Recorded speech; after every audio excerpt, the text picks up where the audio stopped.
If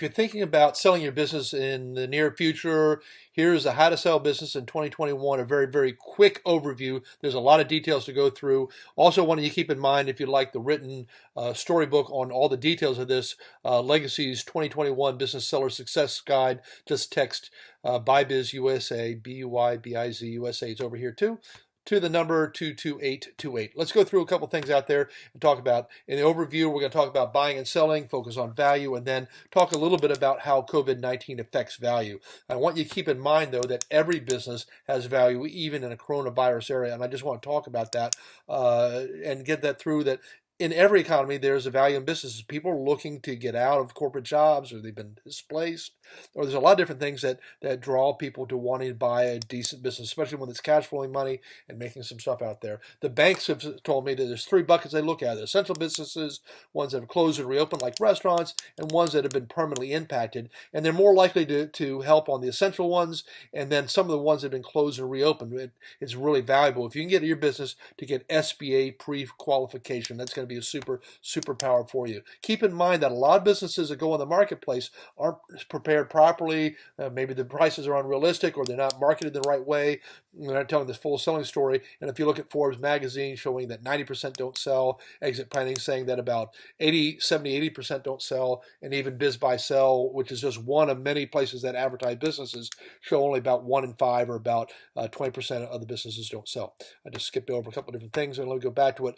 Business brokering, a lot of states require that you have a real estate license, but it's very different from selling a house. And I highly recommend you go to a professional, talk to them about how to sell the business, understanding the valuation. It's done in highly secretive terms out there. Almost every case we want to be confidential. It's very different from selling commercial real estate even. And by the way, we sell commercial real estate when it's tied to a business, but we're not out there selling empty lots and that sort of thing. We're selling businesses, and we're serious about cash flowing businesses owned by families that are looking to retire and looking or move on to the next thing, but also want to make sure that everything's kept secret. Buyers and sellers sort of want the same sort of thing. Sellers, you deserve the best price for your business. Buyers want the best business for their price. And when you attractively put together a package on a business for your business, and you learn about the steps and processes, you can present something showing value and really attract people. There's a lot of people that are looking to buy businesses, expanders, like they might own one or several of a certain business and want an additional marketing or a manufacturing firm in a different area. Synergizers might have like an electrical contracting company, and they say, well, a lot of our companies also need plumbing, or customers need plumbing, so they might synergize by adding something to it. Private equity groups are looking for things that are bigger, usually 1.5 million in annual earnings. EBITDA is the term. Enterprising veterans, people leaving the military. Thank you, veterans, by the way, for serving our country. Corporate refugees, that was me working for corporate America for 12 years before I started my company here in 2004. And then visa seekers, people that are coming from other countries that are similar to these two categories in a lot of ways, looking for great business. The 5 C's, confidentiality is important. Your creditors might say, hey, let's start not extending credit so long out there if you're selling your business. Chain of suppliers, you might want to be tempted to say, hey, anybody selling wants to buy my business or whatever, and suddenly they're sharing with all the different competitors that your business is for sale. Competitors might take advantage of the fact that they know your business is for sale and lure your customers to their stores saying, hey, they're going out of business or going away or whatever. Customers might get nervous, and the employees often get a little weary and concerned if they hear the business is for sale. Of course, there's times that you can have a conversation with them, and a few times that we've done that. We've had people very satisfied with that, but there's a conversation you should have if you're going to do that and present it in the proper way out there. People looking at buying a business and finding out how much you're going to sell business for is really key. The two key factors, people don't always measure it this way. They want to know how much your business has really made, and we know that tax returns and profit loss statements are designed to minimize taxes, and so many times we have to do what we call normalizing those statements to show the true value, right? Because you write off amortization, depreciation. You might be writing a check to your spouse who hasn't worked in the business in several years. You're doing a lot of different things out there that you want that minimize your cash flow on it. And then people are going to measure risk. risk. Like, how risky is it that I take over this business from her or him or whoever it is out there? I love to utilize this Jerry Maguire line, and that's Rod Tidwell, played by Cuba Gooding Jr., calling Jerry Maguire, saying, "Hey man, show me the money, show me the money." And that's what people looking to buy business, they're going to want to do. I'm going to talk about just for a minute. Imagine $100 doesn't make it on your tax returns. This might not apply to you, but there's some people that like have a situation where they don't always have to show all the cash, etc. But when you're getting ready to sell your business in the last year or two or three, even, there's a real great advantage. I'm using $100, but imagine $10,000 as an example. And let's say you pay 30% taxes. A lot of times you can end up paying far less than that, but I'm just keeping it simple out there. $100 times 30, or 10,000 times 30% is $3,000 that you save in taxes, and that's a whoopee, hooray! I don't have to pay that to Uncle Sam or Donald Trump or whomever doesn't need the money. On the other hand, if your business sells for 3 times your earnings and you held back $100, you'd miss $300 in earnings, or if it was 10,000, you'd miss out on $30,000 that you could get for your business. So it's almost a 10 times ratio given these scenarios, and many times it's much more than a 10 times ratio. So as you get close to it, think about making sure all your cash shows up on your financials somewhere on the line. There's value drivers. So I'm just going to use a real quick scenario on a couple different things out there, but I want you to imagine two businesses, same industry. Let's say they've been around for 30 years. They've been doing the same sort of, and they're in the same sort of industry, printing business, manufacturing, it doesn't matter. I'm keeping it simple, grossing $1 million and netting $150,000. So two businesses in that same bot, but this company has gone down, down, down in the last 5 years, while this one has grown from 200,000 to over $1 million in sales right now. Which do you think, if they were making the same amount of money in the same industry, same length of time, would people be interested in buying most of all, right? And there's other scenarios. There's like the owner taking long vacations versus somebody that's not taking any vacations at all. And I have a whole series on doing these just to talk about value drivers, one closely tied to the owner so that the owner is getting all the customers versus not, and it's the face of the customer, etc. So keep that in mind. When you're selling a business, and I do all these fish in the sea, there's literally thousands and thousands of businesses for sale, all saying the same thing: buy me, I'm making a lot of money, I'm really, really great. But even if you sort them all out and you go back to a couple different businesses, we create what we call a comprehensive business review. This OBR is just another word for our teasers, that we send a quality document out that people can't tell what the business is, saying, yeah, this is really nice. But the comprehensive business review, or CBR, is where we talk about the quality of your business and all those elements, those things back in those value drivers where we mentioned the 3 of them, the direction of sales and ownership of the business, etc. We work hard to write a storybook on your business. And if you're going to sell your business yourself, I think you should do the same sort of thing. You can write to us and we'll send you an outline, for goodness sakes, if you want to do it yourself. Our booklets go from anywhere from 10 pages to as many as 50 or more pages in a few cases, for businesses to show this great qualitative value.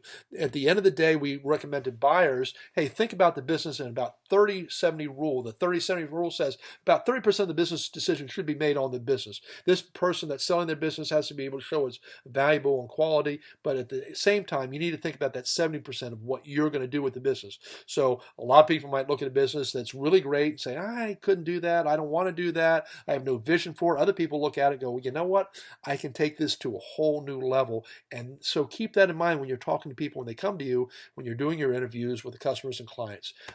There's generally 8 giant steps about selling your business. They want to see the money. You need to show that. You want to do a valuation. We have a program where we do a great analysis of value and market price for the business and talk about the value drivers. If you ever want to have a quick idea of what your business is in the marketplace, we do that for free, but we do a whole process of helping people understand not only that, but things they might do to grow value. Organizing your stuff is really, really key. Time kills deals, and if you have your stuff organized, it's very, very valuable to you on that aspect. Putting the packaging together, I talked about the comprehensive business review, putting the stuff together so once people sign the non-disclosure and we vetted that they're a reasonable person, they know who they are, they're going to get this package that helps sell your business. Understand the marketplace. try and get your business pre-qualified. If you get an SBA to say yes to it, you save a lot of headache having to worry about, are you going to sell the business and finance it yourself, which most people say they don't want to do, but many times if you don't have SBA financing, some way the business has to be financed. There's a negotiation. That's what we help a lot with as well. And of course, there's a due diligence. I said there's 8 steps, and this is even a short overview. There's probably about 130 some different steps we go through when we work with somebody from first meeting them all the way to the process of closing. But I just want to give you an idea. It's a complicated process. If you want to try and do it yourself, that's fine. But keep in mind, this takes some time, takes a lot of tools, takes a lot of right websites, a lot of knowledge, and we provide value to help you with that process so you don't have to worry about it. You probably got a lot more things to do besides running your business on a day-to-day basis, but that's totally up to you. Look, we've had many success stories. I'm going to share with you a couple of them. This is one where a skating rink where most people think, oh, roller skating people have got to be not doing that anymore. In fact, when we sold this, about 2 weeks later, down in the 2 counties below us, one of the skating companies went out of business after 40 years because they said there's no demand in skating. We had a small market of potentially like 3 buyers. We had to reach all over the nation and do some direct mailing to find the 3 different top buyers. And so we got a competitive bid between 2 of them to take over this business. And if you saw the inside, you'd be amazed. But this company almost doubled in revenues the first year of operation the way they did it. And they're a really special group out there. We worked with this, which is a very special group of restaurants. We sold this particular one, Irish pub, and I took this one with a rainbow going into it. This is my little Irish pot of gold at the end of the rainbow type of picture. But this one, we had to go out and find a particular investment group. These people had 25, 30, maybe more restaurants. I don't remember. They had a Taco Bell franchise. They had some full-service restaurants in Washington, D.C., Maryland, and Virginia. They're moving down the coastline. And it was very, very unique to try and find the right person that could qualify to buy this business. We had an electrical contractor that had developed this incredible lighting company. And we got a chance to talk to them because they had been trying to sell their opportunity. They went to a commercial broker who was very smart, and he looked at the property and said, oh, it's worth X amount of dollars. And they said, well, what about the business? And he really didn't get into doing that. We went back and showed how we valued the business, accounted for the occupancy value, and then added to it the land, and we sold this very successfully to a really, really, really great family that moved to the area and needed something that was making strongly well over 6 figures, etc., and made a great success with that. Look, every business has a value, even in a coronavirus era, and I just want you to think about that. If you'd like to know more details, you got some questions, I highly encourage you to text BuyBizUSA to 22828. We'll say, hey, what's your email? And we'll send you this book, which is about a 30-page book on tips and ideas on selling your business, going to a lot more detail. Our website has been on the first page and the last page, BuyBizUSA, but our company is called the Legacy Venture Group, and we call it Legacy because we're concerned. We love working with businesses who care about what happens after the sale to the business. So Legacy has always been the driving value target in our name and our company. Oops, I slipped off of that slide. And lastly, I'll just bring this to your attention one more time. This is how to sell a business and share a legacy and get the best price. These were tips and ideas. This is Brian Stevens with Legacy Venture Group and BuyBizUSA. I would love to hear from you. By the way, I've done this live recording, but I did this in a real short format, and I went over things kind of quickly. If you got questions, if you got ideas how I can make this better, I love what I do. I created my company back in 2004 after spending a dozen years working with business owners and consulting, development, ideas, layouts from corporate America, and I really get a great pleasure in helping people sell their businesses and other people how to end up buying a really great business. So reach out, take care, have a great day, stay well and healthy, and thank you for paying attention. Take care. God bless.